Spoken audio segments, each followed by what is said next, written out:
Yes sir. Quadratic equations మన class 10లో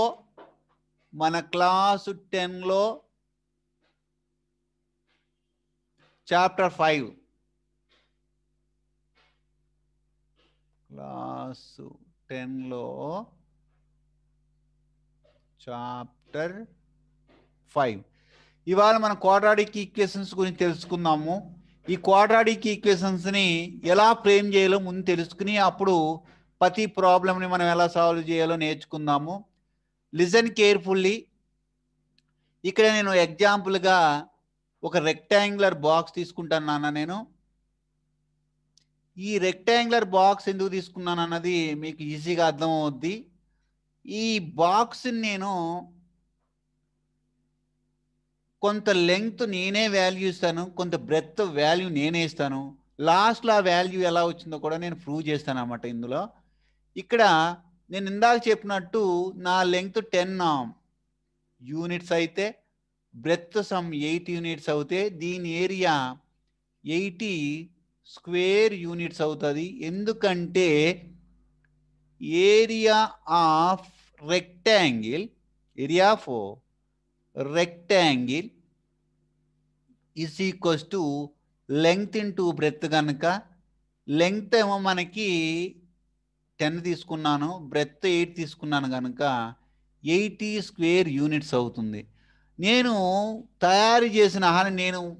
ప్రాబ్లమ్ని create చేసిన ప్రాబ్లమ్స్ని కనుక నేను అబ్జర్వ్ చేసినట్లయితే నా లెంగ్త్ అనేది బ్రెడ్త్ కన్నా 2 యూనిట్స్ పెద్దగా ఉంది. ఈ చిన్న క్లూని తీసుకుని నేను ఒక వర్డ్ ప్రాబ్లమ్ని క్రియేట్ చేస్తాను. First if length of rectangle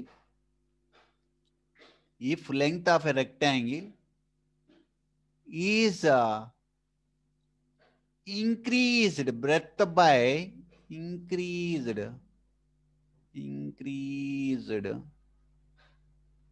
breadth by 2 units. If the length of a rectangle is increased breadth by 2 units, breadth కన్నా 2 units పెంచితే its area is 80 square units. Then find length and breadth. ఇక్కడ నేను length breadth find out చేయగలుగుతాను. ఇక్కడ చూడండి, length 10 రావాలి, breadth 8 రావాలి. So ఎలా వస్తుందో చూద్దాం. ఇచ్చిన ఫస్ట్ క్లూని నేను అబ్జర్వ్ చేస్తే, అంటే నేనే ఫ్రేమ్ చేశాను కనుక మీరు కూడా చూసారు కనుక ఈజీగా అర్థం అవుద్ది. Suppose I start with suppose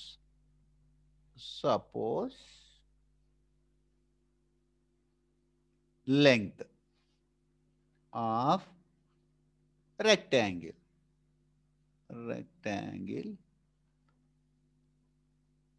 x plus 2, breadth ఇక్కడ ఒకసారి యాక్చువల్గా ఫస్ట్ మనము బ్రెడ్త్ని x అనుకుంటే BREADTH, breadth of a rectangle x అనుకుంటే అప్పుడు ఈ లెంగ్త్ అనేది 2 యూనిట్స్ ఇంక్రీజ్ అవుతుంది. 2 యూనిట్స్ ఇంక్రీజ్ అవుతుందంటే దీనికి +2 యాడ్ చేస్తే చాలు. Breadth of a rectangle x అనుకుంటే కనుక దాని లెంగ్త్ 2 యూనిట్స్ ఇంక్రీజ్ అవుతుంది కనుక +2 వస్తుంది. ఎలాగా? ఇది 8కి +2 యాడ్ చేస్తేనే కదా. ఇక్కడ 8 అనేది మనకు తెలియదు, ఇక్కడ x తీసుకుంటున్నాము, ఇది కూడా x తీసుకుంటున్నాము అంతే. So breadth of a rectangle x అనుకున్నప్పుడు length of a rectangle x + 2 అవుతుంది. Now coming to the basic formula. So area of rectangle is equals to length into breadth అని మనకు తెలుసు. ఇక్కడ లెంగ్త్ ఏమో x+2 యాజ్ పర్ సపోజిషన్, మనం suppose చేసుకున్న ప్రకారం, ఇంటూ బ్రెత్ ఏమో ఎక్స్. సో ఈ ఎక్స్ని దీనికి మల్టిప్లై చేస్తే నాకు x² + 2x వస్తుంది. అంటే x into X x², x into 2 2x.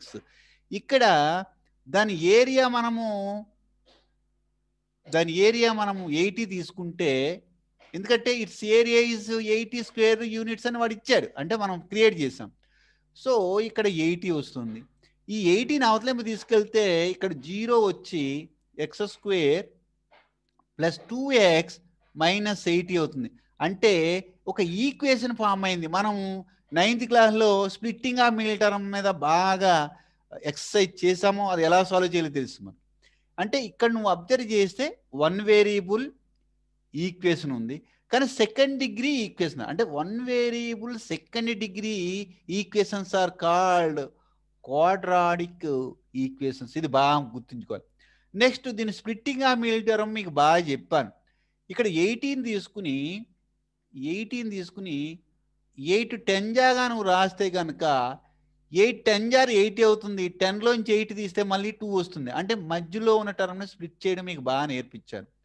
So నేను ఇక్కడ దాని జాగ్రత్తగా నేను స్ప్లిట్టింగ్ ఆఫ్ మిడిల్ టర్మ్ కింద కన్వర్ట్ చేస్తా.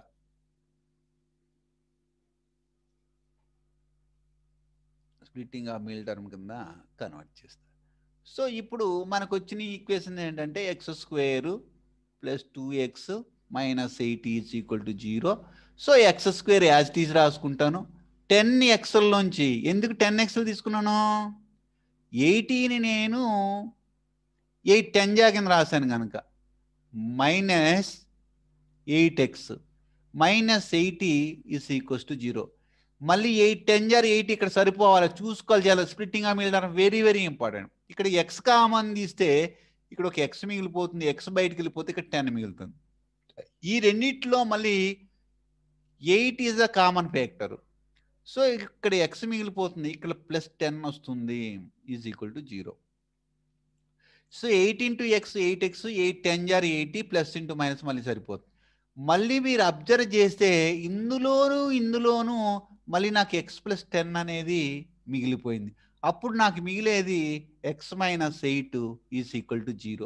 సో x - 8 అంటే దాని ప్రొడక్ట్ 0 అయింది కనుక ఏదో ఒకటి కంపల్సరీ 0 అవ్వాలి. ఇది 0 అయినా 0 ఇంటూ దిస్ 0 అవుతుంది. మరి ఇది 0 అయినా ఇది ఇంటూ ఇది 0 అవుతుంది. అంటే ఏదో ఒకటి కంపల్సరీ 0 అవుతేనే కానీ ఈ ప్రొడక్ట్ 0 కాదు. దేర్ఫోర్ ఇక్కడ x + 10 = 0 అన్నవచ్చు, ఆర్ లేదా x - 8 = కూడా 0 అవ్వచ్చు. సో x = -10 వస్తుంది, ఎందుకంటే +10 యువతలంకి వస్తే -10. ఇది మనం క్యాల్కులేట్ చేయము, ఎందుకంటే distance never be negative. So x - 8 = 0 కనుక x = 8. అంటే x అంటే ఏం తీసుకున్నాను నేను, breadth of a rectangle. So నా బ్రెత్ ఆల్రెడీ x అని తీసుకున్నాను, ఇక్కడ ఇది 8 వచ్చేసింది. సో 8కి 2 కలిపితే 2 యూనిట్స్ ఎక్కువ ఉందన్నాడు కనుక the length of a rectangle is increased by 2 units అన్నాడు కనుక నేను దీనికి 8కి 2 కలిపితే 10 వచ్చింది. 10 8 జార్ 80, దాని ఏరియా కూడా సరిపోతుంది. సో దీంట్లో నేను అబ్జర్వ్ చేసింది ఏంటంటే, ఎప్పుడన్నా కొన్ని ప్రాబ్లమ్స్ని క్వాడ్రాటిక్ ఈక్వేషన్స్ ద్వారా సాల్వ్ చేయొచ్చు. ఎందుకంటే నీకు ఆల్రెడీ చెప్పాను, ఇది అబ్జర్వ్ చేసినప్పుడు 1 వేరియబుల్ ఈక్వేషన్ ఉంది, దాని డిగ్రీ 2 ఉంది, అంటే పవర్ 2 ఉంటే దాని డిగ్రీ 2 అంటారు అనమాట. సో ఇలాంటి ఈక్వేషన్స్ మనం ఎన్నైనా ఫ్రేమ్ చేసుకోవచ్చు. కనుక నేను ఏం చేస్తానంటే దీన్ని జనరలైజ్ చేసి రాస్తా. ఎలాగా, ఒక x² టర్మ్ ఉంటుంది, ఒక x టర్మ్ ఉంటుంది, ఒక కాన్స్టెంట్ ఉంది. కాన్స్టెంట్ నేను cతో రిప్రజెంట్ చేస్తాను ఇందులో అనమాట, c.